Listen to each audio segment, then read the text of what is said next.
La vérité des vérités TV vous présente votre émission Le cœur de Dieu. Le cœur de Dieu, c'est les trois dimensions de la parole, la forme, le fond et la profondeur. Votre émission Le cœur de Dieu ouvre les yeux de votre cœur pour comprendre les pensées intimes de Dieu. Votre émission Le cœur de Dieu vous donne accès à l'intimité de Dieu. Le cœur de Dieu, c'est l'ensemble des pensées de l'Éternel concernant le plan de la rédemption de l'humanité à travers l'œuvre de la croix. Le cœur de Dieu, c'est tout simplement du beau. Le cœur de Dieu, c'est tout simplement la compréhension du retour de la divinité dans l'humanité. Le cœur de Dieu, vous en avez besoin. Le cœur de Dieu, c'est tous les lundis et samedis à 10h. Votre émission, Le cœur de Dieu. Et constatez dans le livre d'Hébreux, le chapitre 2, le verset 14, il est dit, puisque les enfants participent au sang et à la chair, il y a également participé, afin que par la mort, il anéantisse celui qui a le pouvoir de la mort, c'est-à-dire le diable. Celui qui a le pouvoir de la mort, c'est-à-dire le diable. Donc quand on dit, oh mort, où est ta victoire? Oh mort, où est ton aiguillon? L'aiguillon de la mort, c'est le péché. Et la puissance du péché, c'est la loi. La mort dont nous parlons, c'est Hébreux 2, verset 14 qui nous a parlé de cette mort-là. C'est-à-dire le diable. Le diable est le prince de la mort. Le diable est celui qui nous menait, qui nous malmenait et qui nous tenait liés par la mort, par la crainte de la mort. Nous étions donc morts par nos péchés, par nos offenses. Et nous étions éloignés de Dieu.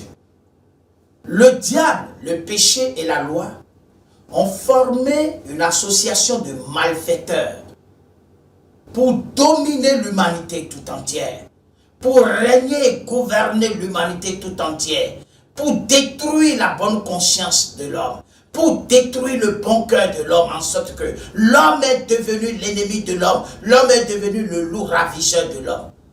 Et nous avons perdu la conscience. C'est le diable. Le diable.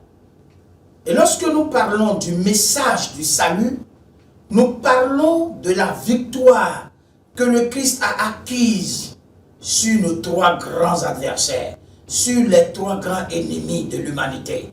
L'ennemi qui nous a maintenus dans la captivité, qui nous a maintenus sous sa domination et qui a imposé à l'humanité un pouvoir despotique, un pouvoir dominateur pour nous opprimer, nous éloigner de Dieu, pour détruire la bonne conscience qui détruit notre bon cœur. C'est de lui, c'est sur lui que Jésus-Christ a remporté la victoire. Dans le livre de Luc, le chapitre 13, le verset 16, « Et cette femme, qui est une fille d'Abraham, que Satan tenait liée depuis 18 ans, ne fallait-il pas la délivrer le jour du sabbat ?» En réalité, qu'est-ce qui s'est passé? Cette femme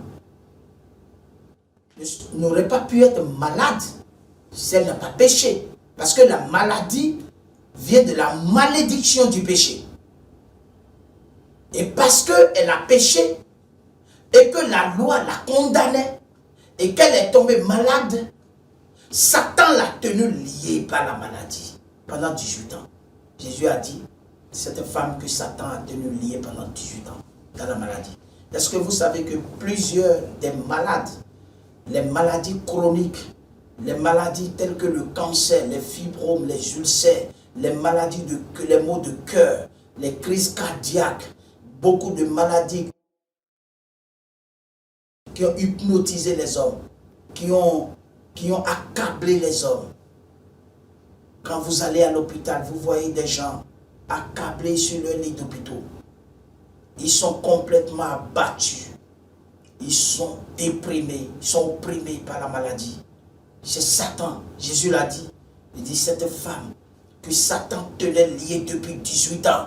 Imaginez que vous voyez quelqu'un qui soit malade depuis 18 ans et qui soit complètement déprimé, dévisagé complètement par la maladie. C'est Satan qui est à l'origine. C'est Satan qui fait ça. Le pouvoir même de Satan, c'est le péché. L'aiguillon de la mort, c'est le péché. L'aiguillon de la mort, c'est le péché. Satan n'aurait aucun pouvoir sur l'humanité si l'humanité n'avait pas péché. Et tous ont péché, sont privés de la gloire de Dieu. Et parce que nous sommes privés de la gloire de Dieu, nous sommes tombés dans les mains du diable. Et le diable est en train d'opprimer véritablement l'humanité. Pour vous qui me suivez maintenant, je prophétise au nom de Jésus que quelle que soit la maladie qui sévit dans votre corps, recevez la guérison au nom de Jésus-Christ. Recevez la délivrance au nom de Jésus-Christ. Parce que Satan est celui qui nous maintient dans la maladie. Vous ne pouvez pas imaginer.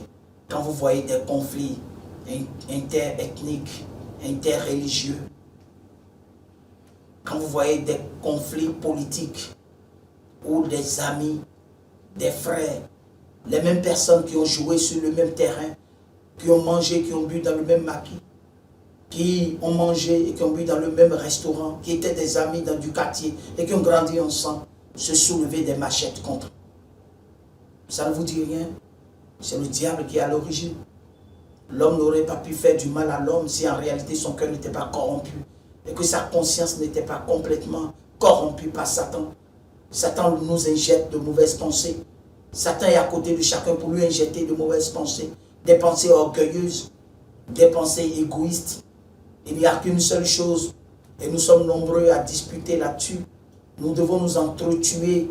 La raison du plus fort devient donc la meilleure. C'est la loi de la jungle. Et ça, c'est le diable. Il nous met dans le cœur que nous n'avons pas le droit de tolérer. Et que nous devons nous lancer dans la compétition et dans la concurrence. Nous devons nous attaquer. Nous devons nous combattre les uns les autres. Nous devons nous détruire pour obtenir ce qui en temps normal était éphémère. Ce qui est en temps réel éphémère. Ce qui est passager. Nous devons nous tuer pour ça. Nous devons nous détruire pour obtenir quelque chose qui est passager. Et ça, c'est le diable qui nous inspire. Le diable met des pensées négatives dans la tête des hommes. Le diable veut faire croire aux hommes. C'est ce qui s'est passé dans le jardin d'Éden. Le diable a fait croire à nos premiers parents que s'ils mangeaient, ils deviendraient Dieu. La pensée de coup d'état à Dieu, le diable a mis ça dans leur esprit. Et il leur faisait croire qu'ils allaient s'éterniser sur la terre et qu'ils deviendraient Dieu, c'est-à-dire quelqu'un d'éternel, quelqu'un d'immortel. Mais en réalité, c'était la voie par laquelle il mourait. La Bible dit que nous étions morts par nos péchés, par nos offenses. Et ceci à cause de qui? À cause de Satan. En réalité, Satan est notre ennemi parce qu'il a érigé sur la terre ce qu'on appelle un fondement pour contrôler l'humanité. Le fondement satanique. Le fondement satanique consiste en des portes, en des autels, en des trônes et en des forteresses, pour que nous ne puissions pas échapper à Satan. Les portes du séjour des morts. Jésus dit, je bâtirai mon église, et les portes du séjour des morts ne prévaudront point contre elle. Ainsi, quand vous marcherez dans la vallée de l'ombre de la mort, vous n'allez plus craindre, parce que Jésus-Christ vous a véritablement sauvé. Quand vous passez dans la vallée de l'ombre de la mort, c'est-à-dire les attaques nocturnes, les malédictions, ça ne marchera pas, parce que vous êtes désormais dans l'église de Jésus-Christ. Vous êtes soustrait de cela. Que la porte sert à entrer et à la sortie. Et justement, nous venons dans ce monde par la porte du séjour des morts et nous ressortons de ce monde par la porte du séjour des morts. Satan a érigé ça pour contrôler les naissances et les morts. C'est pour ça qu'il a mis dans la tête des humains. Nous faisons des cérémonies de naissance Et nous faisons aussi des cérémonies de mort. Quand quelqu'un vient dans ce monde, on fait des cérémonies pour sa naissance. Et quand il meurt, on fait encore des cérémonies pour sa mort. C'est Satan qui a érigé ça. Pour contrôler l'humanité. Il est l'ennemi juré de l'homme. C'est lui qui est l'instigateur des mauvaises choses. Quand vous voyez les guerres, les combats, les conflits, les reines, les méchancetés, les affrontements, c'est le diable qui est à l'origine, avec des pensées sataniques qu'il met dans la tête des hommes. Et comme nous n'avons plus de baromètre, nous n'avons plus de passoire pour tamiser les mauvaises pensées des bonnes pensées, nous sommes devenus esclaves du Satan par nos péchés. C'est dans cette condition-là que quelqu'un a levé le doigt au ciel pour dire « Je viendrai sur la terre. Je combattrai Satan. Je combattrai le péché. Je combattrai la loi. Je les vaincrai. Je les vais libérer l'humanité. » C'est ça ce que Jésus a fait.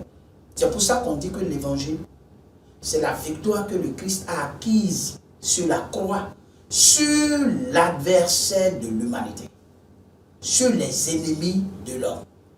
C'est ça l'évangile. C'est ce que vous devez savoir. Et lorsque vous avez vraiment compris ça, vous n'aurez plus jamais peur de Satan. Vous ne serez plus opprimé par la culpabilité. Et vous ne serez plus jamais condamné par la loi. À la place de Satan, Jésus deviendra votre roi. À la place du péché, la justice de Dieu régnera sur vous. Vous allez pratiquer la justice et la droiture. Vous allez vivre en harmonie avec l'amour. Vous allez pratiquer l'amour. L'amour, la foi et la sagesse de Dieu. Ces choses vont prendre la place du péché. Et la grâce de Dieu va prendre la place de la loi.